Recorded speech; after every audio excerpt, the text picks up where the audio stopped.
All right, we're on. Okay, we're talking debt pay down strategies. I'm Jason. This is Bryce.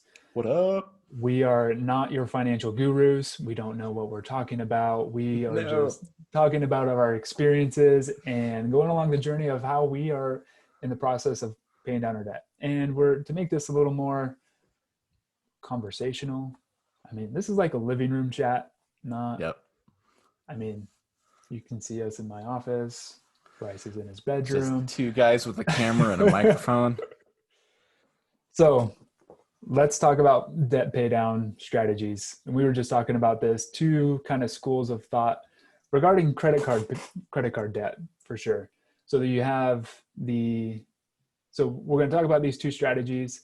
We're going to talk about our own personal situations right now and the different kind of methods, strategies that we are implementing or going to execute in order to pay down our own debts. So flip of a coin, heads or tails, who wants to go first? I choose Jason. Okay. So first of all, the two debt pay down strategies for credit cards, there is one called the snowball effect and one called the avalanche effect. And I just learned about the avalanche effect from Bryce just 5 minutes ago. So here I'm it is. smart. So here it is. What you do is the snowball effect goes for the smallest win, right? You want to go for a quick the quickest win. Yep. the quickest win. So what you do is you find whatever credit, if you have multiple credit cards that have outstanding balances, you look at the one that has the least amount of balance on it. So you attack that credit card first. So for example, if you have $1,000 down and your minimum payment is $15, you pay down that $1,000. And then what you do is you apply that $15 payment after it's paid down into the next credit card, whatever that may be. It could be, you could attack your highest interest rate credit card or the next lowest balance. So you get another quick win. And then that's the snowball effect.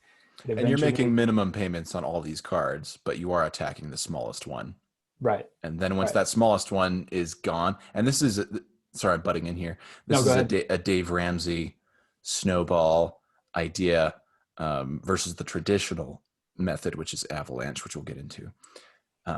It's about the psychological win of getting one credit card removed. It's out of there. It's gone.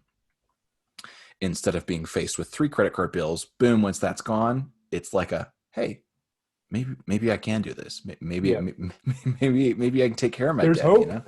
Yeah, there's hope at the end of this. Yeah, there's hope. Yeah, so that is the idea. And then once that credit card's gone, you move all that payment you were attacking that debt to the second credit card, attack that till it's done, and then third credit card, and then don't run up a credit card bill again. That's the idea. Right. Hey, pause it for a sec. Sure. Maybe. So we were just talking about the debt avalanche and debt snowball. So you can cut wherever you need to in the video for this, Bryce. But basically, we just pulled up Dave Ramsey's website here of how the debt avalanche strategy works. And we were just talking about snowball effect. And it's the way that so if we look at this chart, you have $20,000 in credit card debt at a 20% interest rate, $9,000 in a personal loan at a 17%, $10,000 student loan, 5%, $16,000 for a car loan, number 2, 4.25%, and $2,000 car loan, number 1 at 4%. So this is the way that you do the debt avalanche strategy is you would start from the top and tackle your highest interest rate credit card being the $20,000 credit card. The snowball is essentially starting from the bottom up in this chart and going for the $2,000 car loan first at a 4%, just so you get a quick win. It's kind of an emotional feeling, and there's a chart down of like the benefits for each strategy. So why don't you and real quick to jump in here, you would hit the 2,000 for the snowball and the 9,000, 10,000, 16, and then the 20. So you would, instead of sorting them by interest rate, you would sort them by dollar value to get those wins stacking up. Bingo. Yeah. With the balances. Yeah. So you go, yeah. So the debt snowball, pay off debt smallest to largest. Debt avalanche, pay off debt highest interest rate first. Gives you motivation. On average, people pay off their debt in 18 to 24 months. The Avalanche takes a long time to pay off the first debt because you're starting with the biggest. So Yeah. It either way works. Yeah, either way does work. Dave Ramsey definitely pushes the Snowball over the Avalanche for that added emotional thing. You are going to save money. You are going to save money if you do debt Avalanche. The numbers and the math is all with debt Avalanche. The problem with it is that humans are emotional, and debt Avalanche does not take that into account. Yep. And so requires discipline for both of them. Yep. Maybe the debt Avalanche requires just a little bit more. Yeah, so we just wanted to show you that. You can come here and check that out more in depth of what Dave thinks about it. But those are the two schools of thought in terms of debt pay down. Yeah, and so going into what our strategies are for how we're going to pay down debt, that is to say that we are both entrepreneurs in the making, I guess you can call us that. We both have business ideas. I'm working on building up a business. So if nothing happens from that, this is my way of paying it off. And I'm going more of the Avalanche route. So I have 3 credit cards. One is still on a 0% interest rate introductory plan, and that finishes up in a couple of months. So eventually I'll be paying that down, or there will be interest accrued on that eventually.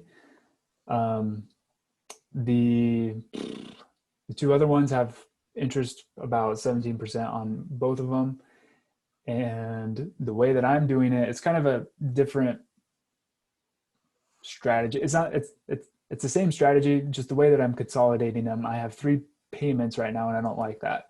So what I'm doing is I'm going to take out a line of credit on my home equity, also known as a HELOC, to consolidate the payments into one, and therefore adding a minimum of at least $400 a month that goes down to pay it down. And that's just going to be set in stone. We're just going to go for it and be disciplined in that approach. So it's kind of like I want to save money on the interest, and I want to be able to consolidate the debt into one payment. And I'm just going to be adding more to the principal and not paying the minimum because I don't want to do that. So that's essentially my strategy. And eventually when the 0% ends on the other one, I'm just going to consolidate it into my HELOC, add the minimum payment into that balance. It would be $450, and setting that in stone and paying it off aggressively. And once my business starts taking off and I'm able to generate some cash revenue from that, it's going to go towards that. And so hopefully I have it paid down, like I said in our first episode when we introduced ourselves, 6 months. Yep. Beautiful. Yep, boys. So we're going to be along for that journey. That's going to be exciting. And yep. I think, Jason, are you going to create a spreadsheet to kind of show the projections, or, a more filled out plan, maybe in a later episode? Yeah, and I can do that. I mean, I just started talking about this idea today, and I think we're going to move through it, move forward with it, because otherwise I might just continue with the minimum balance on it. And I don't know. I just feel like and maybe you could compare the two, the consolidation into a lower interest rate, one loan type of thing, or keeping them as 2 separate, credit cards and attacking it and see if there's any differences. Oh yeah, exactly. Yeah. Versus time versus interest paid and all that stuff. Yeah. It could be a little case study that people that maybe have credit card debt right now, that they're probably asking that same question. Should I get a lower interest rate, or should I just pay it down right now? Yep. I think it's a good question to answer. Great. Anything else to add on that before I go?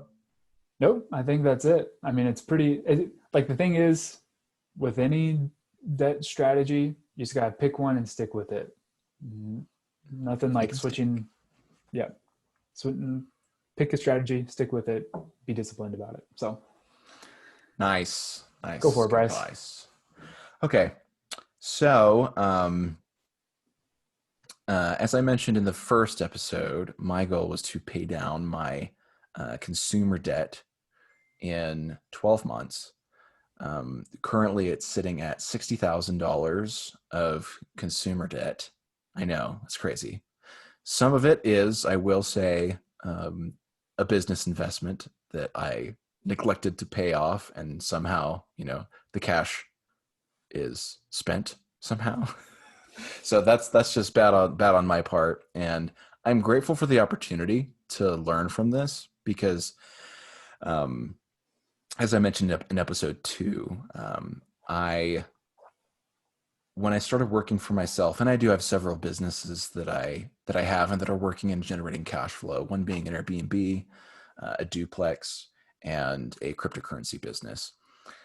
And these different businesses, um, I focused on the profits and the functioning of the business instead of the debt pay down, which should have been priority number one, but was not. And therefore, I'm stuck in this situation of $60,000 worth of credit card debt, and there's an auto loan wrapped up in there, personal auto loan that I want paid off as well. This does not include any mortgages. Currently, I rent, and the duplex and the Airbnb do have mortgages on them.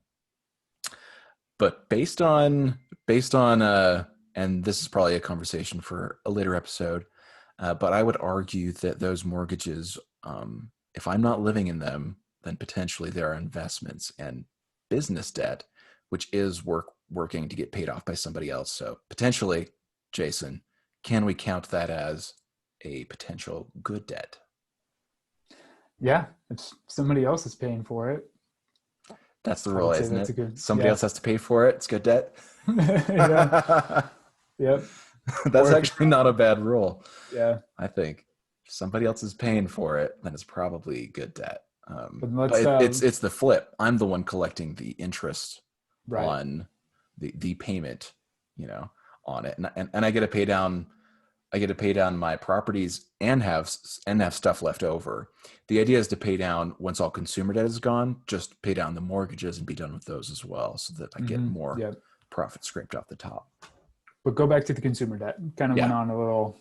Oh, huge tangent right there. And Yeah. I do that a lot. So thankful to have Jason here that actually has a good head on his shoulders that can see in a straight line. I go. Anyway, so there you For go. sure. You get a little taste of my squirreliness. And the plan to pay down the $60,000 worth of debt is um, a little bit different. I have already taken care of recently 2 credit cards that were a lower amount. One was 5,000, one was 2,000, and so I got those taken care of. And I attacked the $2,000 first, then the $5,000. And it was those little quick wins. And so, I guess you'd say I'm taking more of a snowball approach, whereas Jason takes the avalanche approach. Um, Either approach is great. Pick it and stick it. Um, and I do have a business investment that can be coming mature soon, and so I would like to take that and put a large chunk, maybe half or more. It would take care of that $60,000 worth of debt, and so I'm excited to get to the point where I don't have to worry about these payments anymore, and I'll bring you along for the journey as that goes along. And so potentially I can speed that up a little bit, maybe even get it past or before the 12 months period. But yeah, that's me and my debt pay down. And I will also do a maybe a spreadsheet to show a little bit more in depth, or a plan for the debt pay down. And we can have an episode on Jason and mine's debt pay down together and our more fleshed out strategies. Yep. Yeah, for sure. But yeah, I think that's a great strategy. That's cool. Way to go to get those 2 quick wins with those 2 smaller credit Thank you. cards. Yeah, it felt good. Yeah, it does. Um, One thing that we did earlier this year was we did a refinance on our house to pull out some of the equity to pay um, pay down some credit cards, and it just feels good once you see Yeah, that zero balance on there. So completely. yeah, now it's just like the patient game. Be patient, with it, with the strategy that you pick it, stick it. I like that. Keep it simple. Um, but yeah, I think we're ready to wrap this one up. Yep. So this will conclude our episode 3 on, oh goodness, what is the title of this episode, Jason? Debt strategies. Debt pay down Snowball strategies. versus Snowball versus Avalanche. There you go. And we added on the end in there for you on what strategies we're currently using, and then we'll flesh out in a later episode on how we're gonna get this debt pay down and how you're gonna come along with us for the journey. If you do have current debt and maybe you're on the Avalanche pay down method, maybe you're on the Snowball pay down method, let us know how it's going for you or which one you're going to choose in the comments. Give us a like and a subscribe on this channel. We put out a lot of content like this, and so you'll be getting a lot of good stuff on how to take care of your debts and get to the more fun stuff in life, because nobody really likes to talk about this stuff. It's kind of a taboo thing to talk about debt, but nonetheless, we will talk about it. And yeah, Jason, anything else? Nope, that's it. Okay, we'll see you in the next episode, guys. Peace. Okay.